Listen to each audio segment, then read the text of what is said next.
I'm honored to introduce Justice Sasso as our moderator today on the Students for Fair Admissions case. The recent United States Supreme Court opinion that upended affirmative action. Justice Sasso is the 93rd Supreme Court Justice and the 7th woman ever to serve on the Florida Supreme Court. She is a diligent originalist, devoted mother, and die-hard Gator fan.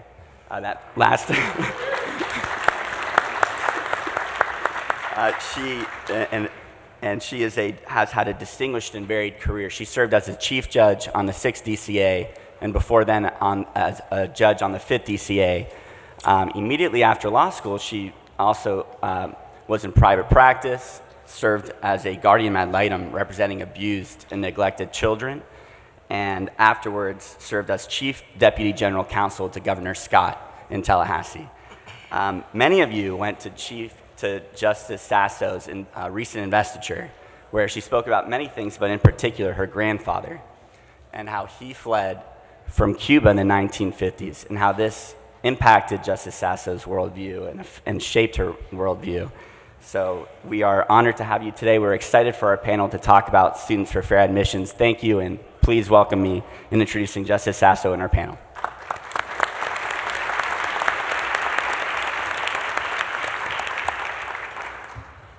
Well, thank you for that introduction, and thank you all for being here.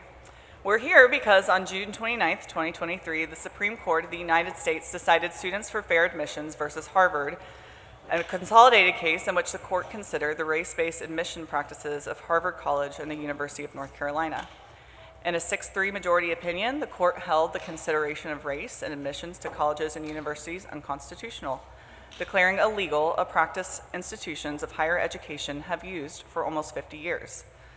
Applying the same strict scrutiny framework it did in Grutter 20 years earlier, the court concluded that Harvard and UNC could demonstrate neither sufficiently coherent, compelling interest, nor the exacting connection required between racial classifications and their purported ends. Thus, the court held that eliminating racial discrimination as prohibited by the 14th Amendment means eliminating all of it, even those forms of discrimination that are ostensibly designed to help racial minorities. In doing so, the Supreme Court arguably vindicated Justice Harlan's great dissent in Plessy v. Ferguson when he said, "In the view of the Constitution and the eye of the law, there is in this country no superior, dominant ruling class of citizens. There is no caste here. Our Constitution is colorblind and neither knows nor tolerates classes among citizens." The principal dissenting opinion disagreed, espousing what Justice Thomas referred to as the anti-subordination theory, specifically that the Equal Protection Clause is expressly race-conscious and permits race-conscious efforts to effect equality. There's two aspects of the majority's opinion that are of particular note to our discussion today.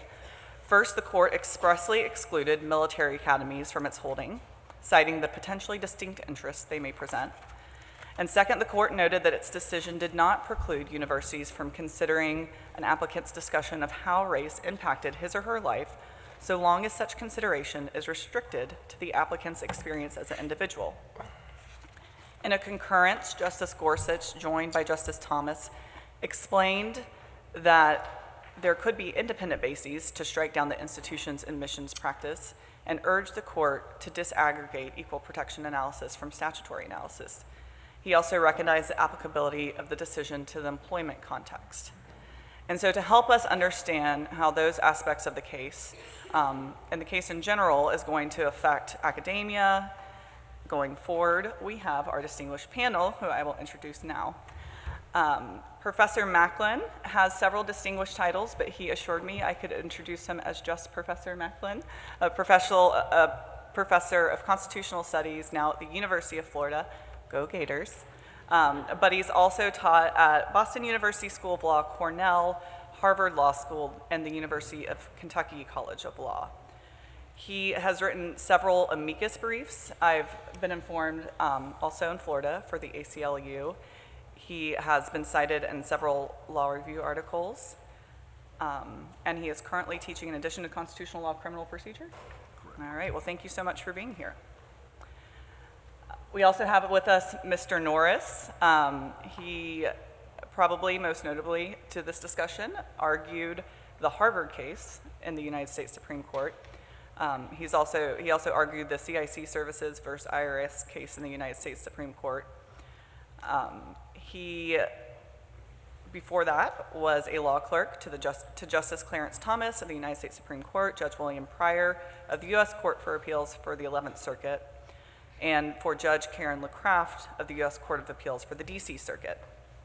He obtained degrees from Vanderbilt University, and undergraduate and law school degrees, and he lives in Knoxville, right? All right. Balls. We'll just let that one slip. Thank you for being here. And I should clarify, there's full bios for all of our panelists in the program. We also have with us Mr. Westhill, who is the President and General Counsel for the Center for Equal Opportunity. As an attorney, he focuses on matters of constitutional and civil rights and researches and speaks about civil rights, civil liberties, and related issues such as race relations, social change, and equal opportunity. His writing has been published in Newsweek, National Review, and the Wall Street Journal. He's appeared on Fox News, Newsmax, and C-SPAN, and he is also a Gator, go Gators, with undergraduate degree from University of Florida JD from University of Florida, undergrad from UNC at Chapel Hill, and he has served in the Navy. So with that, I will turn it over to you, Mr. Norris. Thank you, Justice Sasso. Thank you, everyone. It's great to be here. It is about 40 degrees colder in Tennessee, so it is really great to be here. I just want to give an overview of the Harvard case and give you a little bit of kind of the behind the scenes on what happened there. The last panel was about young attorneys. I was 34 when I argued the Harvard case at the Supreme Court. I think that's fairly young for an attorney.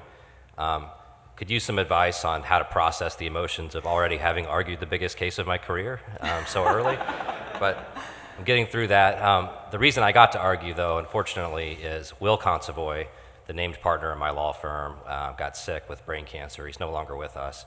He is the mastermind of these cases, was the greatest legal mind, I'm convinced, in America, and we still miss him.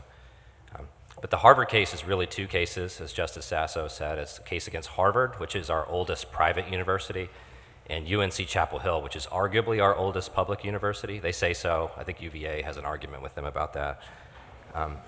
But both cases came up together. It's a small miracle that they came up together.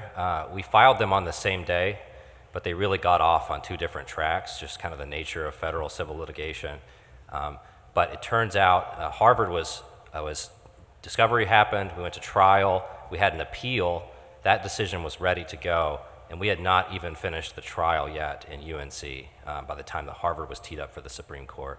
But the Supreme Court did what's called a CVSG in Harvard, where they call for the views of the Solicitor General, which kicked us basically a year, which allowed the UNC trial to finish, which allowed us to file what's called another sort of Supreme Court oddity called cert before judgment in UNC, where you skip the appellate court and go up to the Supreme Court.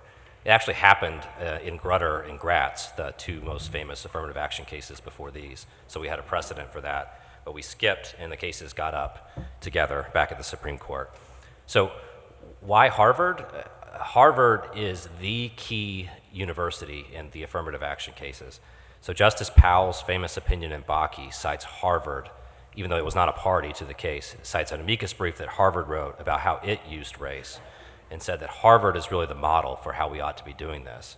You shouldn't have quotas and set-asides. You should consider race as one small factor in individualized decision-making in a holistic manner. That's what Harvard said it was doing in the 70s in Bakke.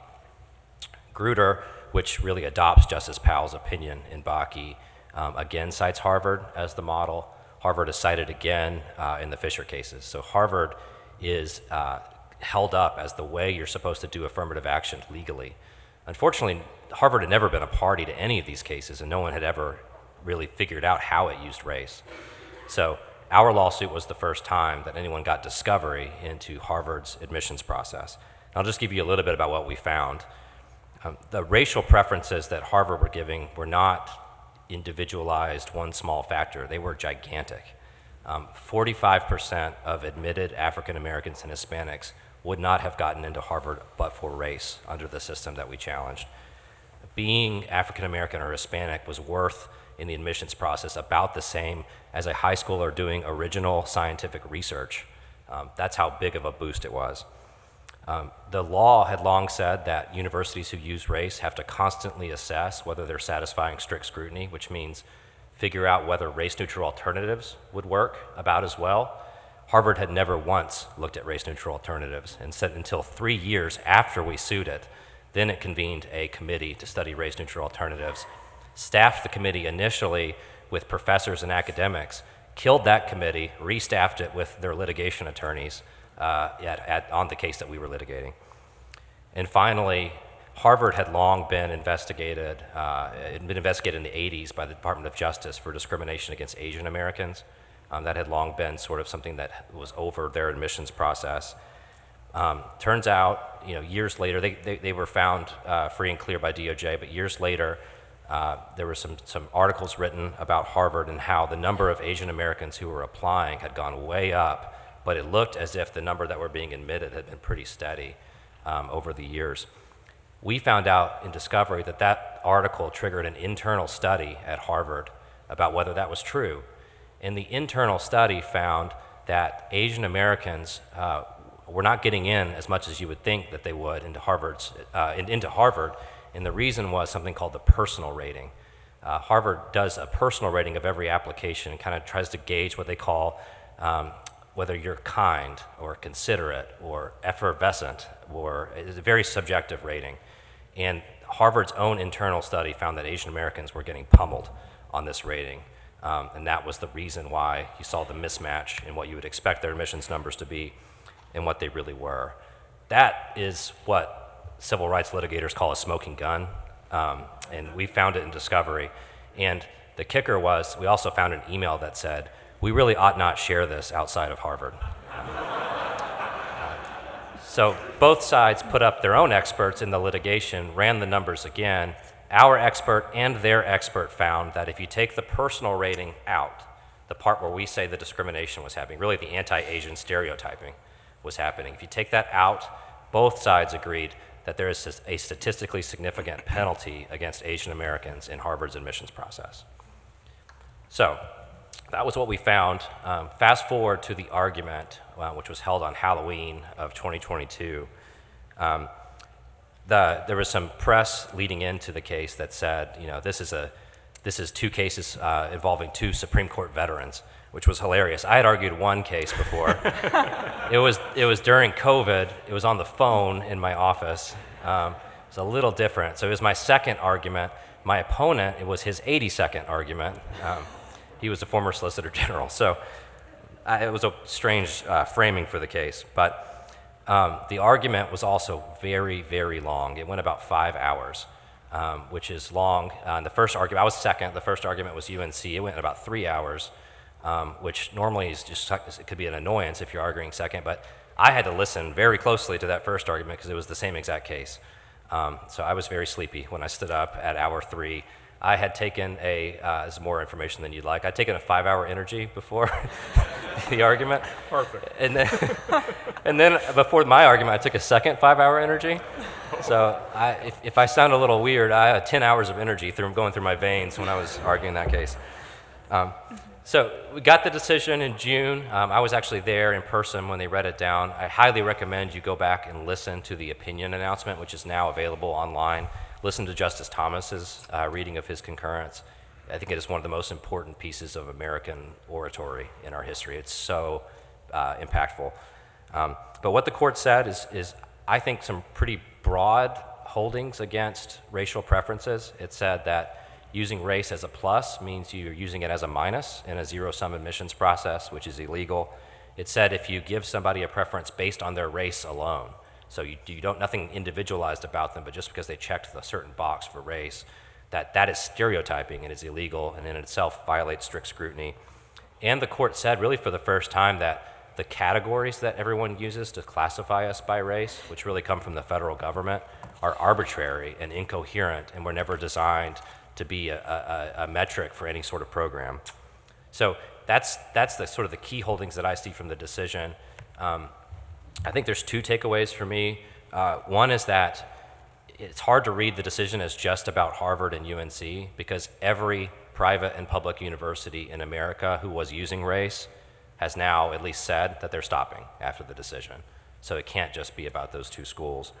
And then I think we're going to talk today about the sort of broader implications beyond college admissions. My view, and I'll say this again in the discussion, there's a lot of things that were going on with racial preferences outside of academics that were illegal before the Harvard decision, in my view.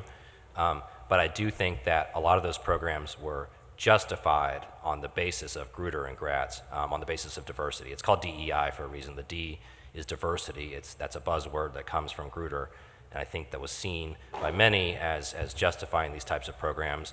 And now I think from their perspective, perhaps Harvard really is informative about the future of those programs. All right. Thank you. Professor Maclin. Thank you very much. And I just arrived in Florida about a year and a half ago, and I've often gotten the question, why am I here? And in fact, it came up expressly and directly when we were interviewing, we being the University of Florida, the Levin College of Law, we were interviewing a candidate last year, and some of the people who had been recently hired, they brought us in the room so we can supposedly recruit this candidate. And he went around and he asked one of my colleagues why they're there, and he said, well, it's because of the students and the programs and the professors. And then the second person who was asked the question, she said basically the same thing. And then the candidate looked at me and said, well, why are you here? And I looked at him, I said, well, I just spent the last 35 years in Boston watching Tom Brady win 6 Super Bowls, and he moved down to Tampa, and I figured I'd be a lot closer to him if I took this offer from the University of Florida, so that's kind of why I'm here. And I don't know if he appreciated the humor involved, but I'm glad I'm here today. And I want to push back a little bit on what Mr. Norris has just said, and I only have 7 minutes, and a good professor takes him 7 minutes to get his name and credentials out. So I'm going to have to be focused. But I want to raise the question, and Mr. Norris referred to it: was Grutter overruled in Students for Fair Admission? And you could tack on to that whether Fisher too was overruled. And I'm going to assume, like I often do sometimes in my class, that my students have actually read the assignment. So I'm going to assume people know what Grutter is, and assume also they know what Fisher 2 is, because I know the panelists all know what those cases are. With respect to Grutter, there is no explicit statement in Chief Justice Roberts' opinion that he has overruled Grutter. And when the Supreme Court overrules major cases, because I take it, we would argue Grutter's a major case. When they overrule major cases, they let you know it.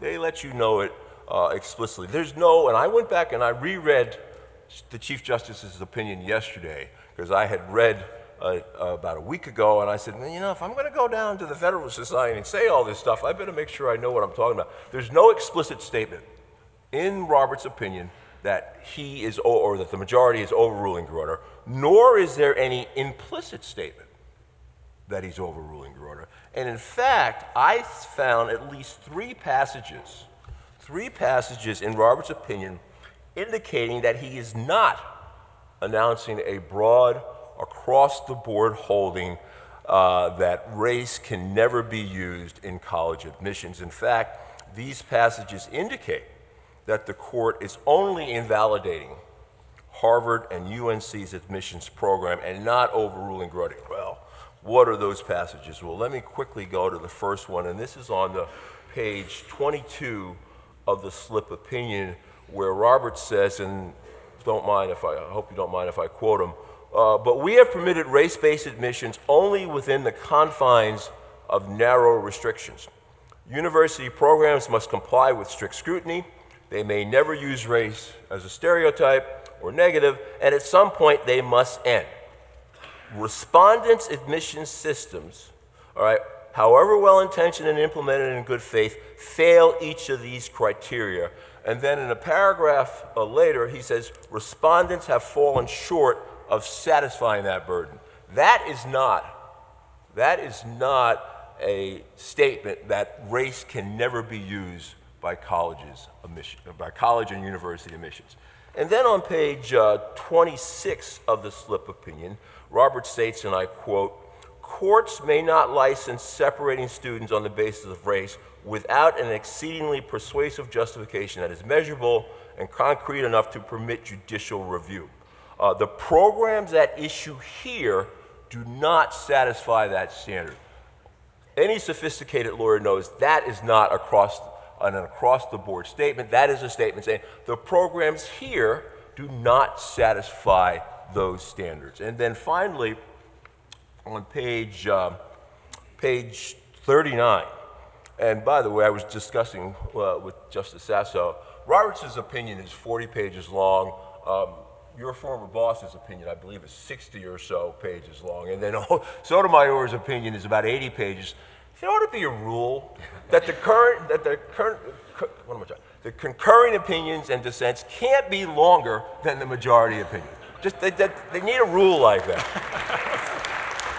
Got some agreement. No, I'm sorry. Page 39, the last passage. All right. For the reasons provided, the Harvard and UNC admissions programs cannot be reconciled with the guarantees of the Equal Protection Clause. Both programs lack sufficiently focused and measurable objectives warranting the use of race, unavoidably employ race in a negative manner, involve racial stereotyping, and lack meaningful endpoints. We have never permitted admission programs to work in that way, and we will not do so today. Now, the same analysis applies to Fisher, and Fisher too, excuse me, all right?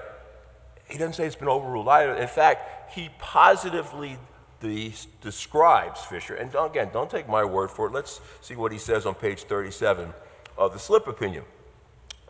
The principal dissent's reliance on Fisher 2 is similarly mistaken. There, by a 4-3 vote, the court upheld a sui generis. Now, I was forced to take Latin in the private school that my mom sent me to. We guys used to wear ties and jackets, and they made us take 3 years of Latin. I hated it. I absolutely hated it. And I thought, what's the point? Well, I got to law school and I found out the point of taking 3 years of Latin. There, by a 4-3 vote, the court upheld a sui generis race-based admissions program used by the University of Texas, whose goal it was to enroll a critical mass of certain racial minorities. Again, Fisher has not been overruled. And I know I'm getting close to my 7 minutes and I'll stop it here. Finally, toward the end of his opinion, the Chief Justice criticizes the dissenters for ignoring the principle that the Constitution is colorblind, which he claims was the foundation of cases like Loving versus Virginia, Yick-Wo, and Shelley v. Kramer, and Bowling versus Sharp. And then he says, the dissents, and I'm quoting now, Roberts, surely cannot claim the mantle of stare decisis while pursuing it. Roberts wouldn't have used that language, and particularly the reference to stare decisis, if he were overruling Brunner and Fisher too. Okay, I'm going to stop there because my time is up. I have a couple of other points. Maybe they'll come up in the Q&A. Thank you. All right. Well, thank you so much. We'll look forward to that. Yeah, go for it. Okay, hello? Can you hear me? Okay. So first I want to thank the organizers, the Federalist Society, and my many Florida friends in the audience for being here. Thank you so much. I'm beyond grateful for the opportunity to speak here today. I usually speak off the cuff, but I've got some thoughts I want to actually be clear on, so I have my prepared remarks I'll read from here.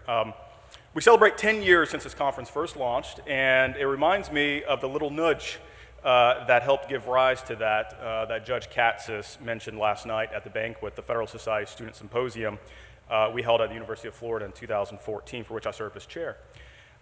Many of you were there, and I remember discussing, gee, we should have a similar conference for lawyers.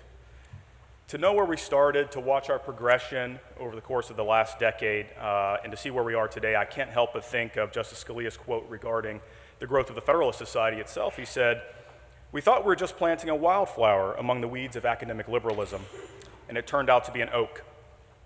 Congratulations to everyone for helping to grow this oak of a conference. It's fantastic. And I must devote the most special of thank yous to my loving and devoted wife, Michelle, who's here today. Thank you very much. She was at that little seat of a symposium 10 years ago. She stood beside me and supported all of my crazy ambitions all these years. With her is our 7-year-old daughter, Madeline, our 5-year-old son, Benjamin. Thank you very much. It's their first time attending any of my speaking engagements, and they're sitting still, they're being quiet, and they're behaving. All right? Okay. My family's a big part of my motivation, of course, including in my work on equal protection issues. Our family is a small representation of the American melting pot. I'm a biracial man, black and white. Michelle's a biracial woman, white and Vietnamese. I grew up poor, she middle class. Our kids represent a combination of all these things.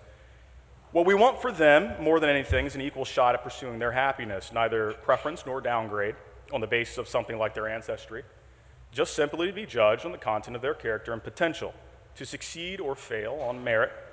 That's what we want for everyone. Which brings me to the topic of this panel. Except I'm not in my initial remarks going to address the affirmative action cases directly, sorry to disappoint. But I only get about 8 minutes. I've burned about 2 of them already. I just addressed these cases at the Federalist Society's National Lawyers Convention in November. There's video online of that. I've also written quite a bit about this. Some of it's in the CLE materials you haven't looked at yet. We'll have time to discuss on the panel the cases directly, and I want to address something different, but inextricably intertwined with recent developments in equal protection law. That is, once again, trying to grapple with answering what W.E.B. Du Bois called the old question. The question posed to and answered by my hero, Frederick Douglass, in his time, and that is, what shall be done with the Negro? But perhaps a little updating for 2024. Let's ask what shall be done with black people. I ask because racial affirmative action in college admissions was an effort to do something with black people. It was intended virtuously to address the disproportionately low number of black students at colleges and elsewhere in high society. The effort was to make up for having actively prevented black applicants from being admitted, no matter the strength of their academic credentials. But over time, as black applicants were not only welcomed but widely preferred, affirmative action's principal effort morphed into propping up black applicants, who were on the whole, and the data are clear on this point, have been less academically competitive as compared to applicants of other races, such as whites and Asians. So what now? Now that this thing that has been doing with black people is prohibited, what shall be done with black people? I mentioned that my hero, Frederick Douglass, proffered an answer over a century and a half ago in 1865, immediately following emancipation, at a time when black people were facing unimaginable difficulties. He answered simply, do nothing with us. Give us a chance to stand on our own legs. I don't think that long ago sage advice has been consistently followed over time by the left or the right. Surprise. In my view, as a result of doing with black people, a favorite center-left activity, we saw the phenomenal successes of black people in the early to mid-20th century, despite extreme racial bigotry, including the formation of a black middle class at an astonishing rate, development of black millionaires, thousands of black people serving in public office, a black marriage rate roughly the same as the white marriage rate, 64% to 67% respectively, turn into the languishing socioeconomic disparities that we hear so frequently about and pleased to do something with or for minorities, or in pointing the finger at racism of one kind or other. We read, for example, pages and pages of these statistics and protestations in the SFFA dissenting opinions. But let's be real. Affirmative action was never going to be the answer to pluck me or any of the other hordes of poor minority kids up from our circumstances to change those statistics. Indeed, affirmative action at elite institutions, as practiced, has been long criticized, I think justly, for mainly helping well-to-do and kids of highly educated black Americans and African and Caribbean immigrants. On the other hand, as a result of failing to properly develop the conditions upon which a formerly enslaved and long time discriminated against, demeaned, and dehumanized people can thrive, we all, including the center-right, have failed to give black people the fullest chance to stand on our own legs. Now, before tossing the tomatoes, let me remind you, I am currently, and have been since day one of law school, without lapse, a card-carrying member of the Federalist Society. And it's because of top-flight lawyers like Cam and all of you that we got SFFA and have a more equal legal playing field today upon which everyone can better stand on their own legs. Hallelujah. However, the law is but a mere blunt tool. It is necessary but insufficient. We must persuade hearts and minds. We have been inadequate at this task. And so affirmative action supporters and opponents alike are criticized for their shortcomings in closing achievement gaps that fall along racial lines. Thus, SFFA does more to provide an opening to reevaluate the old question, what shall be done with black people, than it does to close it. My message to the left is simply stop doing with us. As Douglas lamented, your doing with us has already played the mischief with us.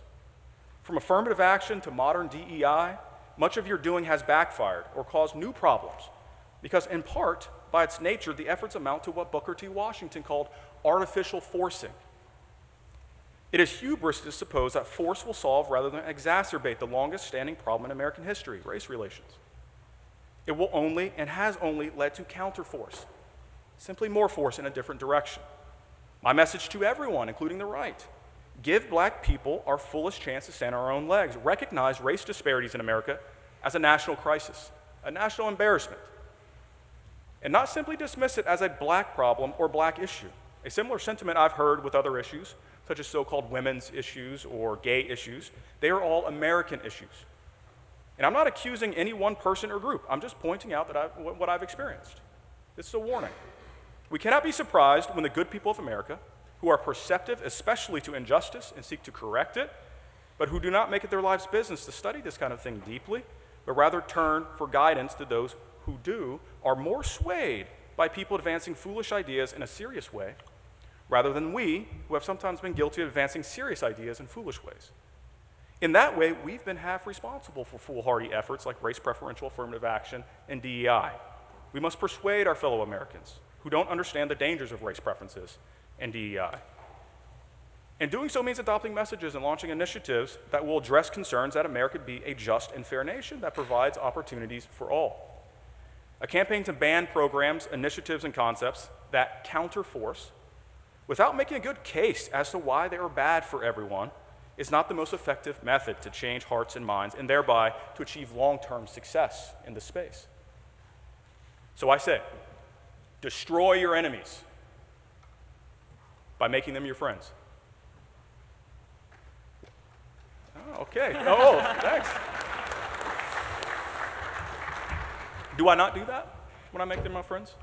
While remaining true to principle, of course, work together towards shared goals and experiment with those methods likely to lift all boats, like advocating the right to earn an honest living, recognizing threats to property rights and the vital right of parents to choose the best school for their children. Those measures alone would do more to improve access to opportunity and upward mobility for the disadvantaged than race preferences and college admissions did for half a century.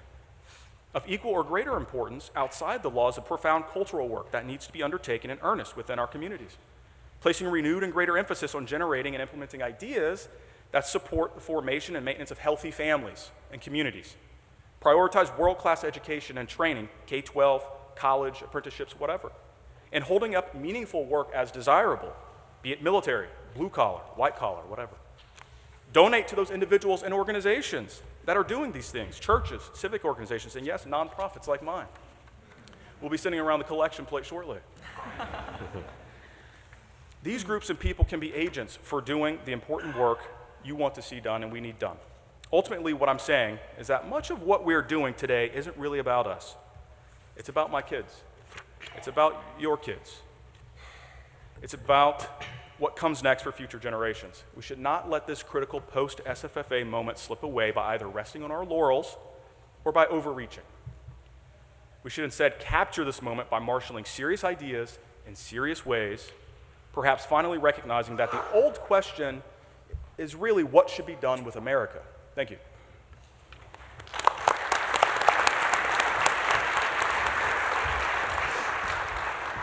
Well, thank you so much. I think you can all already tell how fortunate we are that our panelists have decided to join us this morning. All thought-provoking comments, and I'd love to get you all's thoughts first, but I thought we could start, maybe this is just the judge in me, but by defining some terms. We talk a lot about, we hear the term race-based admissions, we hear the term race-conscious admissions. I don't know if you want to take a stab at explaining what DEI means. But I think it would be helpful as we start this discussion to understand how each of you view the nomenclature and what you'll be referring to as you go through your remarks. Would you like to start? Do you think there's a difference between race-based and race-conscious? For constitutional law purposes, no. The Equal Protection Clause, the way I have understood it, and most importantly, the way I view what the Supreme Court has done, I guess starting with Strouder versus West Virginia, is that the use of race will trigger constitutional scrutiny. And so when you say race conscience versus race base, if it's a governmental official doing either one of those two things, that triggers the Equal Protection Clause. Okay. Anything to add? I'll just say we now have a final judgment against Harvard, and that final judgment says something like, Harvard shall not consider the fact of an applicant's race when making admissions decisions. And it goes on to say Harvard's admissions officers won't be able to see anymore the checkbox, the racial data that people fill out on the application. So I kind of think that's what we were talking about, is using race itself as a plus or a minus in the admissions process. Well, I agree with that, but I think because I'm not the litigator here, I think the decision in the cases is broader than that. I think it has to be, it's not just at the decision point in making a determination among a number of applicants whether or not race can be sort of a factor in what they use. What the Chief Justice wrote in the majority opinion was that they hadn't blessed this type of admissions program, quote, admissions program that was using race to discriminate against applicants. Admissions program has to be broader than the decision point. And I think that intent really matters here. If the intent is to distinguish between various applicants, even in recruiting, there's some suggestion, even by the Biden administration, that targeted recruiting efforts might be okay after SFFA. I think that's wrong, actually. And I think we ought to have more cases, maybe brought by folks in the audience. Cam's pretty busy already with some of the easier sort of low-hanging fruit after this thing with the law firm fellowships and so forth. But admissions program has to be more than just a decision point. And so I think intent really matters here and will matter going forward. Can I step in? Go for it. Well, then how do you explain page 39? I'm sorry, I've got the slip opinion here. How do you explain page 39 where Robert says, at the same time as all parties agree, nothing in this opinion should be construed as prohibiting universities from considering an applicant's discussion of race, from considering an applicant's discussion of how race affected his or her life, be it through discrimination, inspiration, or otherwise. Yeah, and I think that's the question moving forward, especially when we see universities moving to, the personal essay format, video essay format we've seen at some schools. What is the impact of that statement going forward? Well, I think it might have been the question might have been directed to me. I mean, Oh, it was. Okay. Well, I'll say, first of all, I think that passage, and I've said this in a number of different forums, was an unforced error, actually. If you're trying to eliminate race discrimination, and eliminating it means eliminating all of it, why even put that there?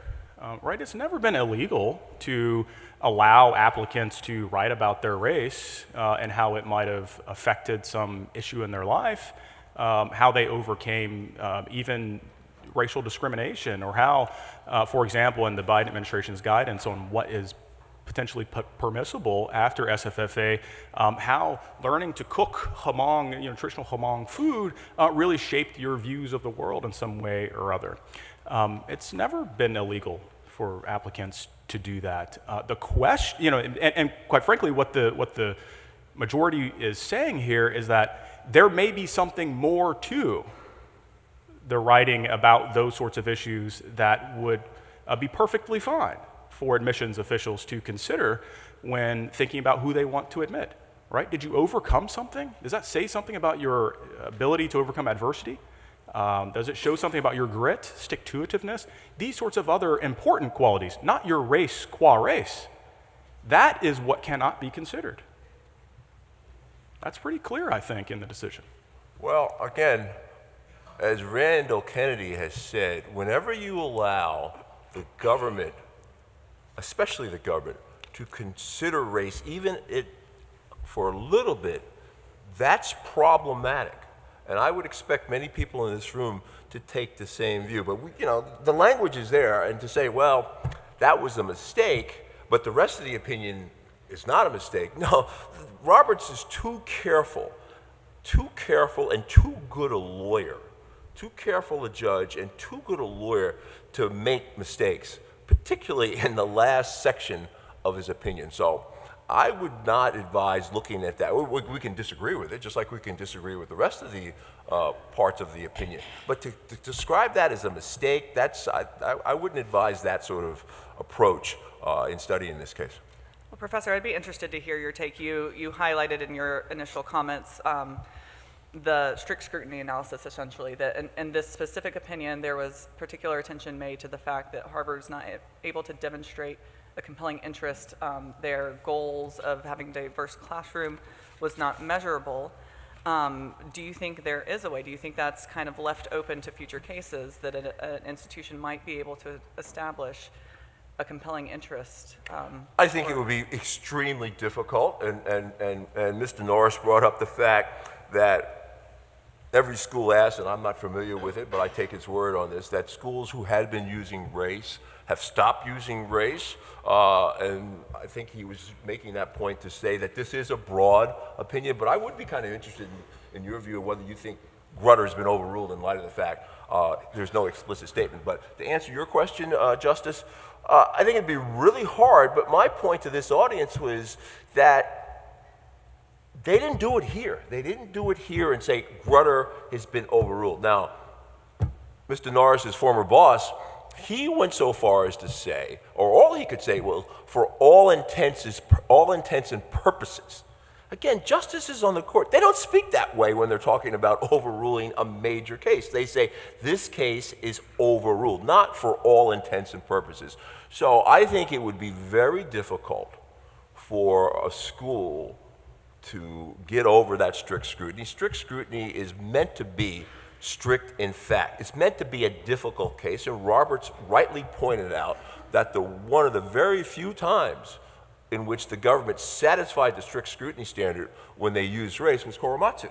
And that was wrongly decided, at least as far as the modern court is concerned. But again, it's, I don't think I don't read this opinion as overruling Grutter. I don't read it as overruling Fisher too. So some schools, if they want to, with the advice of their lawyers, right, continue to use race, they have to do it very carefully. And one thing that I picked up on Mr. Norris's comment, he described what Harvard and UNC were doing as gigantic in their use of the race. If schools certainly can stay away from what Harvard and UNC have done, it might very well pass constitutional muster. But again, there's no statement in here where they say they've overruled it or race can never be considered. They certainly knew how to make such a statement if they wanted that to be the message. Does that answer your question? It does. Does anybody have a response? Yeah, one point, 2 points really. One about the essay paragraph that the professor mentioned. The Chief Justice actually in that paragraph cites to a part of my argument on the essay question. I'm not saying that my argument is now the law of the land, but Yes, you are. I reserve the right to argue that in court. But what I said in that passage was, if a university had an essay that had some story of a black or Hispanic student who overcame discrimination, and they had the same essay from an Asian student who overcame discrimination, and they gave them equal credit, that would not be illegal. That's the cited part of my argument. So I think it's interesting that universities sort of howled about having to live under that regime. That is not what they were doing. They were not taking individual stories of overcoming discrimination or racial culture or identity and crediting those. They were crediting race itself, which is why the opinion really mattered. And on the question of overruling, I mean, I also find it curious that word does not appear in the opinion. I'll just offer maybe some theories as to why. One is that, Grutter itself said that we expect this opinion will no longer be necessary or valid in 25 years. The court cut that off at about 20. but perhaps there's some sort of durational thing going on. They didn't need to overrule Grutter because it had its own expiration date on it.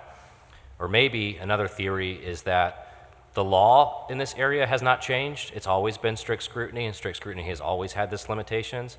It's just that no university was actually living up to strict scrutiny, and the court finally recognized that. Perhaps that they didn't think they needed to overrule the precedent because the precedent was fine. The problem was that universities were not really living up to it, and courts were not really holding them to that burden. And the last thing I'll say is, remember, Harvard was the model. Harvard was supposed to be doing it the best. They were the ones cited in Bakke and Grutter and Fisher. Harvard was supposed to be what everyone else was doing. If it was this bad at Harvard, that ought to say something about the legality of everyone else's programs. Now, when you say no university, would you include the University of Michigan Law School in that, that no university had satisfied strict scrutiny? Yeah, I think that is exactly the question, right? If Michigan Law School was doing what it was doing in Grutter, would it have lost under the reasoning of Harvard? I think the answer is yes, it would have. Say that again. If Michigan, I'm saying, you're saying that what Michigan Law School was doing in Grutter did not satisfy strict scrutiny, because that's what the exact opposite of what Grutter said, right? Yes, So you're saying they kind of went back and not rewrote, but they're retroactively overruling Grutter without saying something. I'm not sure I'd go that far, but I remember Fisher already overruled Grutter a little bit. Fisher said, no, there's parts of Grutter that say we ought to give deference to universities when we do strict scrutiny, but we didn't mean that. When you do narrow tailoring, it's right, no, real I'm talking about scrutiny. just the use of race at all. I mean, the consideration of race. Fisher doesn't say Grutter was wrong in allowing the University of Michigan Law School to use race in a holistic manner. Right. Let me They put don't it, overrule that part of Grutter. let me put it this way. So Michigan does not use race and has not for a long time. There was a constitutional amendment that they stopped. But say that amendment was overruled and Michigan Law School reinstituted the program that they had in 2003, and now you have the Harvard decision. Would that program violate strict scrutiny? I think probably yes. Like a good professor, Professor Maclin's asking a lot of questions here, and I want to ask a question back. Like a good professor, Professor Maclin's main job is to write a lot of stuff. So he puts his name and where he stands on many articles and books. But I'm happy to tell you. I don't see the idea that Grutter wasn't specifically overruled as curious as Cam suggested. I find terrible, actually, because it has provided even the slightest little crack in a window for folks who still might like to see race used in the admissions process. Think of ways in which to get around that. Although I do agree with Justice Thomas in his concurrence, somewhere in that 60-plus pages, he says, for all intents and purposes, Grutter is overruled, despite the fact that the majority doesn't say that. I think he says that because the four criteria that the majority indicates Harvard and UNC and basically every other selective colleges that had been using affirmative action, sort of following the Harvard model, would fail on those criteria. I'm curious, Professor Maclin, if I'm a lawyer for any of those schools, I'm saying, no, you're done, okay? Using race is prohibited. I would say because it's good legal advice. But I'm sorry. If you are a lawyer suggesting that race might still be used because Grutter's not overturned, how do you get around logically the one part of the decision that says race is used in a negative manner unavoidably in a zero-sum game of admissions? Listen, you're making great points. But to answer your first question, you don't want to be sued, right? You don't want to be sued, and you don't want the legal fees associated with that. And again, I don't know the context in which these schools were asked that question, but if it were asked by a reporter, what lawyer would advise his or her client to say, oh yeah, the Supreme Court just decided in 2 high-profile cases that race can't be used, but you go out there and say, oh, I'm still going to use race. That's just, no lawyer would advise his or her client to do that sort of thing. You don't want to be sued. Now, is there language in the opinion, not only in the majority opinion, but obviously in Thomas's opinion and in Gorsuch's opinion about Title VI, that suggests race can never be used? Absolutely, absolutely. But again, as lawyers, we all know the holding and, well, first of all, how the issue is framed, because how the issue is framed will tell you a lot about where they're going, how the issue is framed, and most importantly, the language of the holding.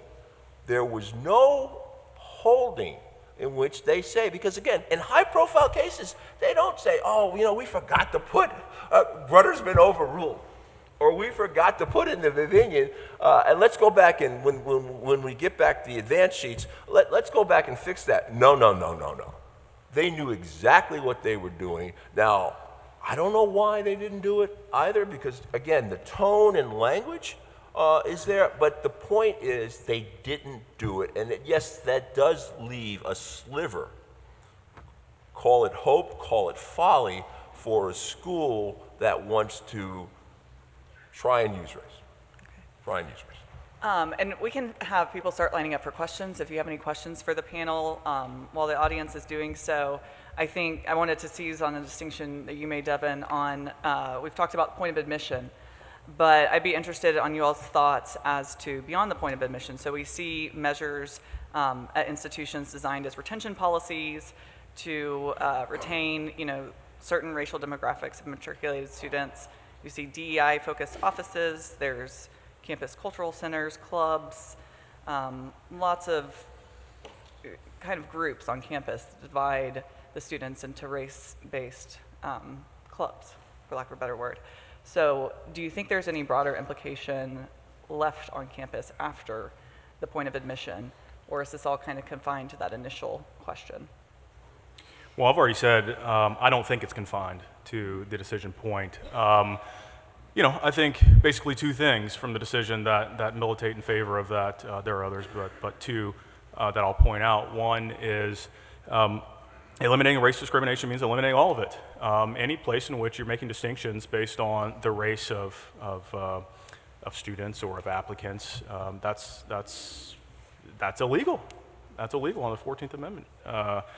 And then I think also the majority opinion, although there's some language I wish might have been included, I like that this was included, and that is that, quote, the core purpose, end quote, of the 14th Amendment was to eliminate racial distinctions, eliminate race discrimination. And I think that's pretty clear and broad language. Your response? Can I get a quick, not so much a response, Devin, but a response to your earlier question? Sure. It's also significant that not only did they drop the footnote about the military academies, okay, some of you saw in the paper yesterday, they refused to grant the temporary order of the same people who litigated this case, right? Too soon. Right. Well, they said, because again, imagine, because think back to what you learned in law school. There was Brown versus Board of Ed, okay? And on the same day that they decided Brown, they decided Bowling versus Sharp, which of course involved the federal government's segregation of school students in the District of Columbia. Bowling versus Sharp was a very short, Brown was 11 pages long. Bowling versus Sharp was shorter, and the Chief Justice said it would be unthinkable that we could strike down segregation in the states, but not with the federal government. Well, it's at least thinkable here. And this goes to Devon's point about, well, maybe they could allow use of race, because are we really going to say that the Fifth Amendment's due process clause, and the textualists out there will love this, the Fifth Amendment's due process clause, which the court has read, incorporates the Equal Protection Clause. Are we really going to say what we impose or what we require of the states under the Equal Protection Clause, no use of race ever, is okay when it comes to the federal government? I don't think so. They're not going to do that. All right. We'll move to audience questions now. I would just ask everybody to actually ask a question. I'll start to my right. Thank you. Good morning, and thank you all for being here. I'm a recently separated naval officer and first-time FedSoc member, so this is all new for me. But my question actually relates to the exception that was carved out for the service academies, and the court is being asked to consider that issue now. My question relates to whether the precedent set in this case and their eventual decision on the service academies is likely to extend to merit-based military selections that do not involve an enlistment contract, something like a special duty officer program or something with a more subjective accession pipeline where there is a board, interviews, interest statements, and if that precedent will extend there. Yeah, sure. So just full disclosure, thank you for your service. And full disclosure, my law firm has filed those lawsuits against the Naval Academy in West Point, following up on the footnote. And I'll tell you, they admit to using race. I'll tell you, this is my view. This is not objective. My view is that from what we've found out so far, they use race like old school, like Bakke Gratz style, like points and set-asides, not just like Harvard and Michigan Law School. But also my understanding is that at least outwardly, the military does not admit to using race when making promotions within the military. They only will admit to doing it at the admissions level at the military academies. And another thing to keep in mind about the future of all this, the government's main argument in Harvard and UNC was the civilian universities need to use race because we get 2/3 of our officers come from the civilian universities and the ROTC programs. And so if the racial diversity is hampered at the civilian universities, it's going to affect the military, and we have a national security interest in that not happening. That argument also does not appear in the majority opinion. I think the court was not persuaded by it. So that's just an interesting factoid, as well as we did get an order last night in the West Point case where the Supreme Court said they're not going to grant relief now. But those cases are, at least the Naval Academy case is barreling towards a trial this year, and we'll see what happens with West Point. I wanted to just make a comment as a veteran myself as well, more from a personal standpoint. On the legal side of things, I think the analysis that was conducted in the Harvard and UNC cases applies to, by and large, to the service academies as well. And I think it's important, the points that Cam just raised, of course. But as a lowly enlisted man in the Navy, but who was attached to a Swiftboat Combat Squadron. Luckily, I never saw combat in one of the lucky ones. But one of the things to keep in mind about the military and the distinct interests associated with the military is that people are risking their lives to go into battle. This isn't the same as feeling more comfortable in the workplace or seeing more people that look like you on campus. The paramount thing that especially combat service members are thinking about when they're in combat zones or having to go into enemy fire some way, in some place or other, is whether or not they trust the people around them. Whether the people around them are really the very best people based on merit, based on their shooting qualifications, based on their PR, fitness tests, and so on and so forth. Not whether or not they share the same skin color as them or ancestry as them. I think that's a really important thing to think about. And so in some ways, the military academies and the military itself, it's much more important to treat everyone equally and to advance people and to accept people into the military based on merit, not on arbitrary classifications like someone's skin color, their ancestry. Move over. Very short statement to start. For fairness purposes, go Noles. I'll take it for fairness purposes, given the topic. The question I have proceed with your question. is this: is there any implication for historic black colleges in those decisions, particularly, for example, of Florida A&M at Florida in our state? Any thoughts on that? Not a question I've thought about a lot. I mean, I thought about it some in preparation for the Harvard argument. My understanding is that HBCUs, they have a historical purpose and mission, but they don't actually use race in admissions as a factor. So if that's true, which I assume it is, then I'm not sure it'll have much implication. But it's not like they are excluding people on the basis of race. If they were, that would be illegal under Title VI and if they're public under the Constitution. I'd say one additional thing, and that is just based on my, and this is not deep research or anything like that, but from what I understand in my own sort of shallow bit of research is that beyond sort of race preferences in admissions, if there are race preferences in other areas, like Justice Sasso was suggesting in campuses and student groups or whatever else, I don't see that on HBCU campuses or in HBCU administrative efforts. Quite frankly, I don't know of too many HBCUs that have DEI departments, certainly not as robust as institutions like University of Michigan, where I think some statistic was that there are more administrators working on DEI than there are history professors. So the DEI aspect also, to the extent that that's a problem or something related to these cases, is not, as far as I can tell, a problem on HBCU campuses. Interesting. Judge Beamer. First off, as a Tennessee transplant here in Florida, Mr. Norris, your Go Vols touch my heart. Thank you very much.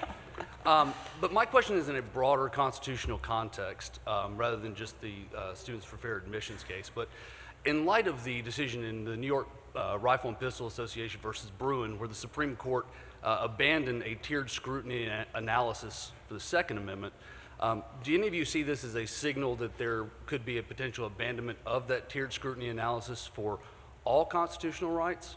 And if not, is there a real or theoretical rationale for analyzing different constitutional rights depending on the right at issue? I guess I should try and answer that question. I mean, that's a great question. It's a very good question. Let me try and answer it directly. I don't see a hint that they're going to abandon strict scrutiny or the standards of review that you speak of. And I always tell my students that those standards, because they're not part of the text of the Constitution, right? They're not part of the text. They are there as much to provide guidance to lower court judges and to litigators and lawyers and frankly the public, to the extent the public actually takes the time to read some of these cases, as much as anything else. And that's important because, as we all know, the Supreme Court can't decide every case. But it's also, I think, a signal to those same individuals that we want certain cases coming out a certain way. We don't want your garden variety socioeconomic legislation being overruled by judges, activists, conservative, however you want to describe yourself, because that's not your job. So that's why the rational basis test is highly, highly deferential. We want those laws upheld, and it better be arbitrary or capricious, otherwise don't bother. And the flip side, of course, is strict scrutiny. So no, I don't see any hint, although you're obviously correct about Bruin, but there's no constitutional textual basis and probably no constitutional historical basis for these standards of review. They're there to help provide guides and frankly, to help lawyers do their jobs a little easier. That's my take. Anything to add? Go over here. Thank you, everyone, for being on the panel. We really appreciate it. Mr. Westhill, you mentioned that you anticipate future cases developing the issues from these lawsuits. And so I wanted to ask the entire panel about some of the responses that have resulted because of this lawsuit. Harvard, for example, eliminated their essay portion and has divided it into 5 essays, only 200 words long, one of which is specifically asking about racial diversity of the applicant. And the common application, which I think applies to most universities in the country, now has a specific question in essay form about racial diversity of the applicant. And so I was wondering, is this going to result in new lawsuits specifically because they've simply recreated the checkbox through a 200-word essay? So I was invoked there. So let me just say a couple things. One, I do think more litigation is going to be necessary here to determine what the boundaries are, what the parameters of Harvard and UNC are. We're sort of just speculating here. I think we're raising good points to support that speculation, but just speculation, so we'll have to see what the courts think about that. One way in which I think that's going to happen, actually, is by information gathering. about what's going on campuses. You know, affirmative action has been sort of a black box in elite admissions offices for a long period of time. But now there's a bigger spotlight on them, and there's a bigger spotlight just with my organization. We've launched what we call the After Affirmative Action Network, where we're gathering we're sort of a clearinghouse, gathering information from people on the inside and sharing that with litigious people like Cam.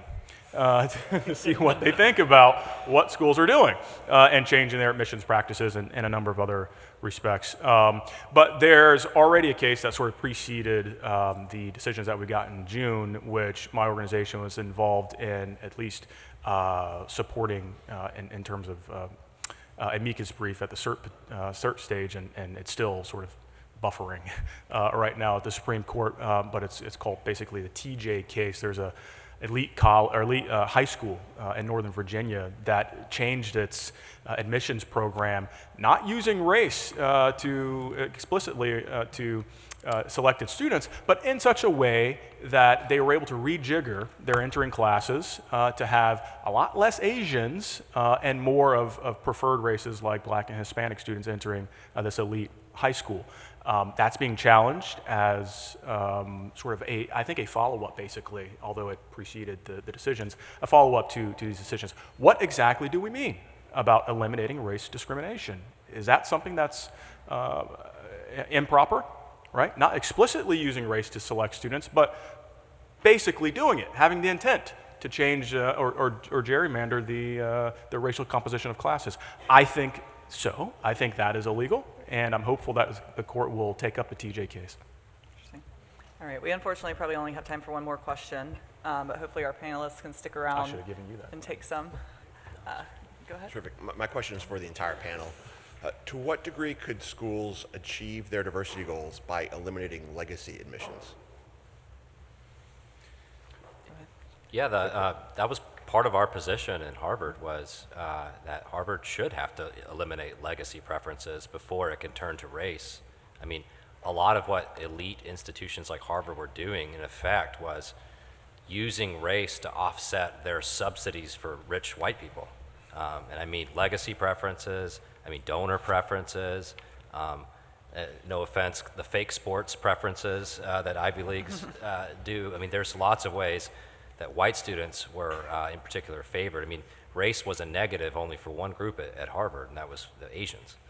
And so that was our position. I, as a personal matter, don't like legacy preferences. I come from a family whose parents and siblings didn't go to college. I think that's sort of I don't think it's a good policy. I think they should get rid of it. I know that there's an OCR complaint against, I believe, Harvard, one of the Ivy Leagues, about legacy preferences. So I think that's something they should look at.